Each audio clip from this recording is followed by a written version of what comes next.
ይሄንን ዶሮ ለመስራት በጣም ቀላል ነው። መጀመሪያ ዶሮአችንን በቅመም እንደዚህ ቆራርጠን በቅመም እንቀመመዋለን። ቅመሞቹን ከስር ጽፈላችኋለሁ።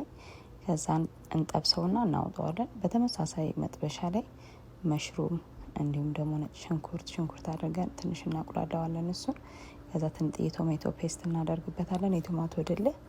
ከዛ ሄቪ ክሬም እናደርግበታለን፣ እንዲሁም ደግሞ ስፒናች።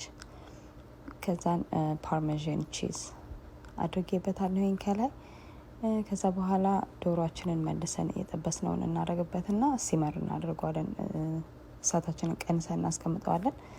መልኩ ራሱ እንዴት እንደሚያምር እዩት። ከዛ ፓስታ ወይ መኮረኒ ቀቅላችሁ በሱ መደባለቅ በጣም ነው የሚጣፍጠው።